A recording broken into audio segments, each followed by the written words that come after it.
So this is a fun lecture for me. I like leadership, and I like to encourage you to be better leaders, and I encourage you to lead your staff better. So vision is so important. I already told you guys at the very beginning, if you feel like you can't do this, then I've let you down. But if you feel like this is too easy, I've also let you down. This, part of this perfect balance is to have something that challenges you, because if it's boring, if it's too easy, why go into this field, right? You want a little challenge, and that's the nature. If the challenge is so high you can't accomplish it, then that's also not good. Start with a vision, and a vision to me means what do you want to do in a year, 5 years, and 10 years in your life, and that encompasses every element of your life, professional, personal, everything. It's called a hot pen exercise. So what you do is you sit down with a sheet of paper, maybe do on your plane ride back. If you're starting to try to distill what you learned at this course, sit down and just write. Put 1 year and just write. Where do you see yourself in 1 year? I recently just did this exercise with my business forum group. So just keep writing that, and then after 10, 15, 20 minutes, do a 3-year, a 5-year, a 10-year. And your brain will start to realize where you are. If you start to vision where you want to be, you can get there. But if you have no idea where you're going, how the heck are you going to get to that destination? So that's a little pearl. The iPhone it's now a $1 trillion company, right? I mean, the Apple's a $1 trillion company. How did it start? It started with someone thinking big and thinking differently. Surveys are good, but Steve Jobs always says, look, hey, he sees something. It's not necessarily getting a group of 100 people ask him what they think. But I love feedback. So if you guys have feedback for this course to be better, please don't take this wrong. Come and tell me, because I miss some things. My staff helps me. But you got to think big. You got to go to meetings. I encourage you to come back next year again. I have a lot of people I see that have been here for many years. It is a way to get better. As I've told you, I've had faculty members who've been here multiple years and now they're faculty. It can be done. One thing Tony Robbins says is something called NET, is no extra time, which means that there's a lot of downtime that people spend throughout the day doing nothing, and you could make that time productive. For me, it's my drive time. I learn languages. I love languages. It keeps my brain fresh. I've learned 10 languages in the last couple of years because it's just fun. But don't have a car accident if you're not good as an auditory learner. In addition to that, there's a great app called Blinkist, and there's another one called, I think, InstaRead. They're like $80 a year, and they just give you summaries of books, because I'm a voracious learner, and a lot of times you listen to a 45-hour audiobook, which I've done as well because it's more enjoyable, but you only remember about a paragraph of it, right? So Blinkist gives you 8-minute snippets of worthwhile summaries of books that you think are important. I love it, so I think it's great. I just listened to a biography of Martin Luther in 8 minutes. And Leonardo da Vinci in 8 minutes, boy, and I still remember the key points because that's all I'm going to remember anyways. So use that time wisely, okay? Use that time wisely, but don't have an accident by overthinking when you're driving.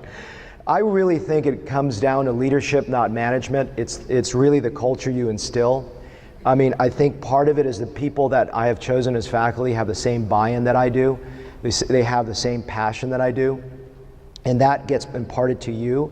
And then you impart that to your patients, and you bring that forward to the next generation and ongoing. So management is great, but management oftentimes means micromanagement, and what I'm really talking about is inspirational. And how do you get inspired is you have to have great mentors in your life. And I always say, find a mentor or be a mentor, and you should do both. And we all can be mentors in all different ways. I like to say leaders train leaders, because, this is how we grow. It is so important. I talked about Vance being my mentor. It's really important to give credit to those people that have given you so much value. And this is Ed Williams, who was my mentor, is my mentor, still is my mentor. And he was my fellowship director. And the first day when I went to start my fellowship, I said, Ed, I'm a control freak. And he says, Sam, you'll never have staff stay with you. And he's absolutely dead right. I've never seen him lose his temper. Never. Not once in the entire year.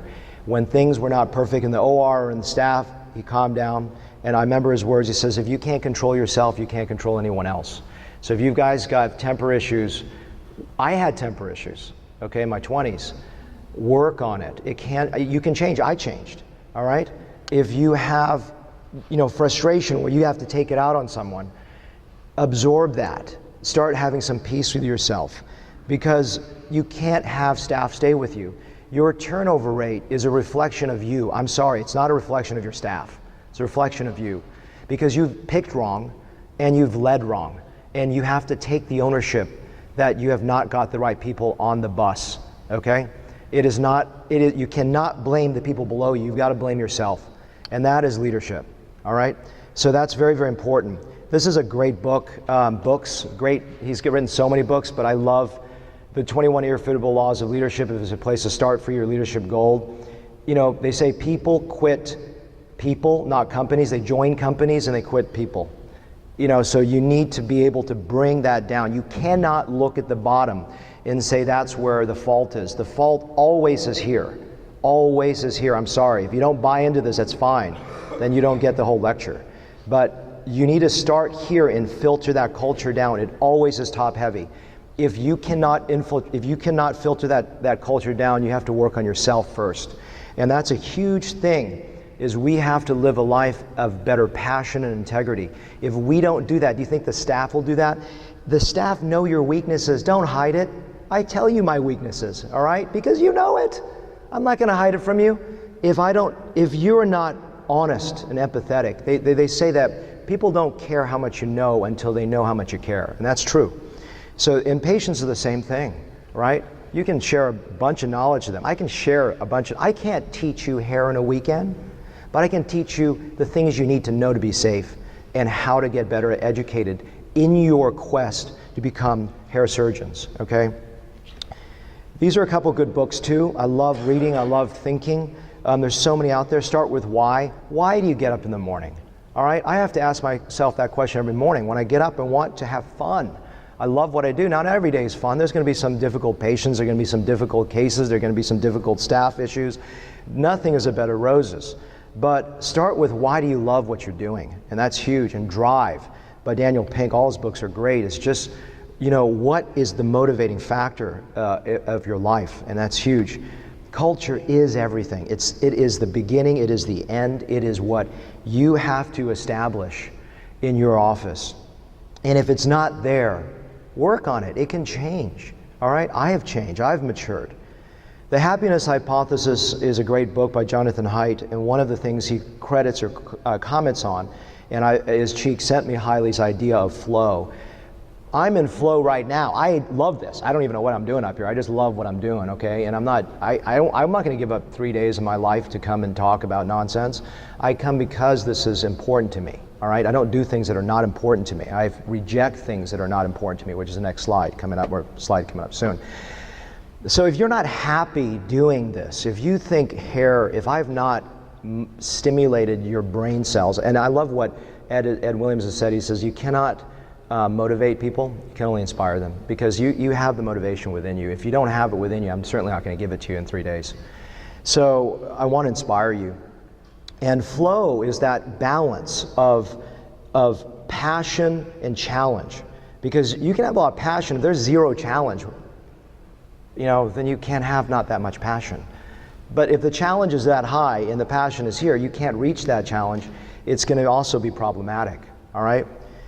Be careful with energy, all right? I have no energy left this weekend, but understand that it was worth it to me. But I also say no to a lot of things. I get asked to a lot of conferences, I get asked to go a lot of things.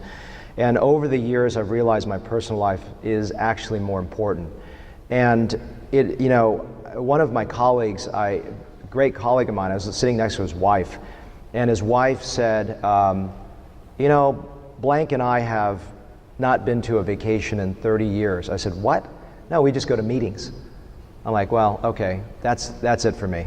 I'm shrinking my meetings down to the core, I call it core 4 that I have to go to. And I just told you, go to meetings, because you got to learn. You got to go. Don't be on the golf course. Learn, learn, learn. But at the same time, one of the best words is no.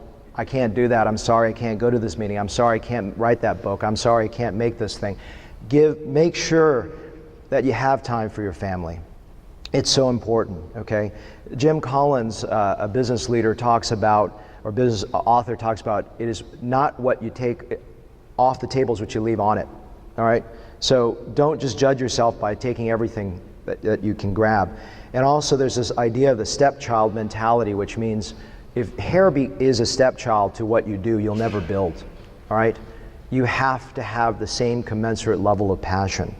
Focus. You only have so many hours in the day. Get focused on this. Work on it. If you have the desire and the vision, focus on it. And when I started, I had one website, but you have to build. People are very sophisticated now. People that want a hair surgeon. They don't want someone that dabbles in it. So this is my face site that's more sort of emotional, because I have a higher proportion of women, even though I do a ton, maybe 30% women for hair. I have a more technical website for men. I'm not saying this is the best website. In fact, I'm thinking about redoing it because I don't like it anymore. But it's still, know your audience. And I've said this, I love redundancy. How much redundancy have you gotten this weekend? A ton, right? And I'm giving you redundancy. Same thing in this lecture. Excuse me. Go to meetings. I talked to a colleague of mine who's graduate top of my medical school class. Losing my voice. And I could tell I said, you haven't been in a meeting in 4 years, have you? She says, no. I said, I can tell. I've learned so many cool things. Just 2 months ago, I learned this thing called tranexamic acid. I haven't had a bruise in 2 months from facelifts, rhinoplasty, whatever. I'm not saying patients don't get bruises, but that's mind-blowing. It's a huge thing. If I didn't go to a meeting, I would be in bad situation. Always learn. There's so much to learn. Mastery is an asymptote.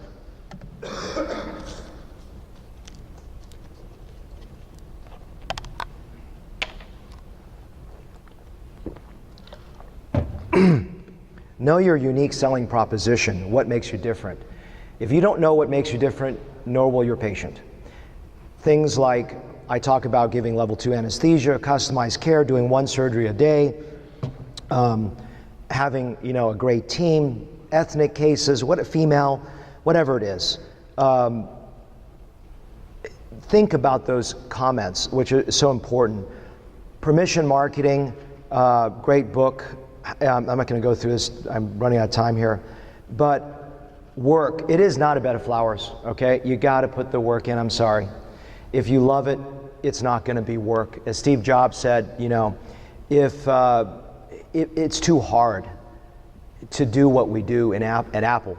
If we didn't love what we did, I wouldn't do it. He wouldn't go to work. He wouldn't do it. You got to love this. And so this weekend, I hope I teach you that. So I'll end with this quote, which is one of my favorites. You got to find what you love. Your work is going to fill a large part of your life.